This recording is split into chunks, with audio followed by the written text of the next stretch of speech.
Let's look at the next category, what I call blue-collar shanks or metal shanks. The most common one is the household screwdriver. According to one study, the second most common cause of civilian homicides was the screwdriver. Now, unlike pens and pencils, the added resilience makes somebody confident enough to have both stabs to the body and possibly overhand thrusts. So you need to look at this carefully and design defenses ahead of time because it's twice as dangerous.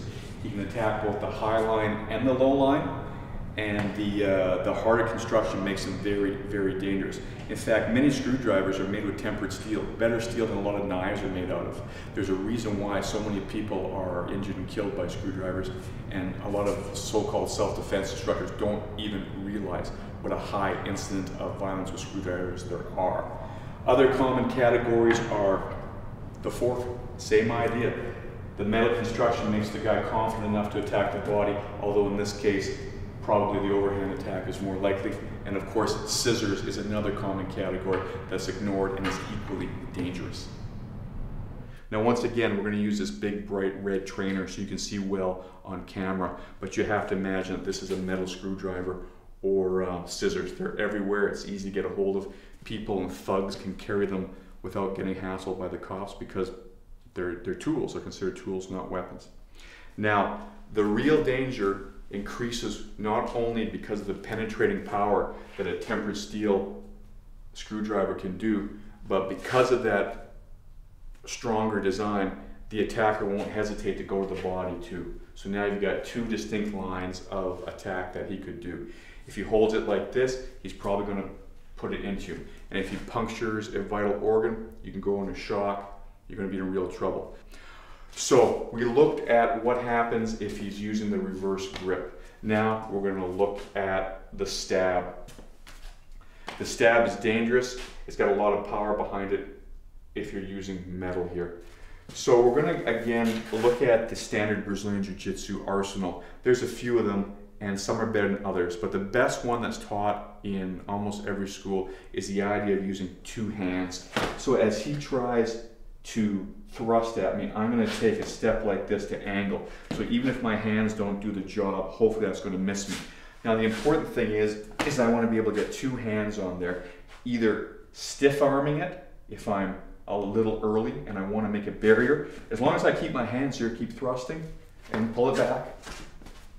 If he goes to the side, not straight thrust. It's going to be blocked by my forearms in this position. If he tries to go around the other way, it's really hard for him to hit you in this position. So I don't need to track the weapon so much. I need to block it here. If I'm a little later, I'm going to have to use a slapping motion because it's faster. It's not as strong necessarily, but it discombobulates that arm sometimes and I can get it there faster. I'm always aiming for the first two joints. Now the classical way that this is taught as a standard technique is if I'm able to get this grip, I then pull the guy off balance, step under him, and break the elbow here.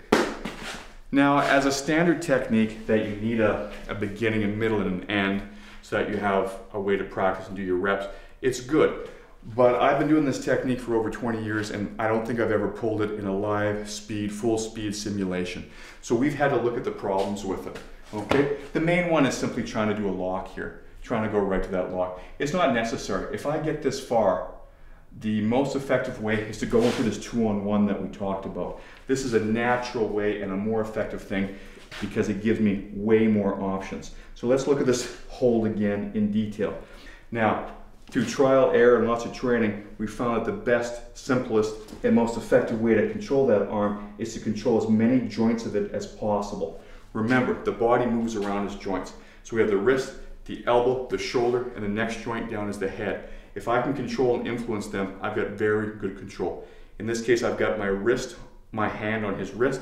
My hand is up here near the shoulder where I can manipulate it, pulling it up and down to try and dysfunction the muscles. And my chest is controlling his elbow. Now don't forget, the same principle as in our 5 swords, I have to control his head. If I stay like this, he can not only headbutt me, he can put his head against mine, push my head away while jerking his arm out. Now keep your head, yeah, that gives him a lot of leverage. A lot of people understand this idea of 2-on-1.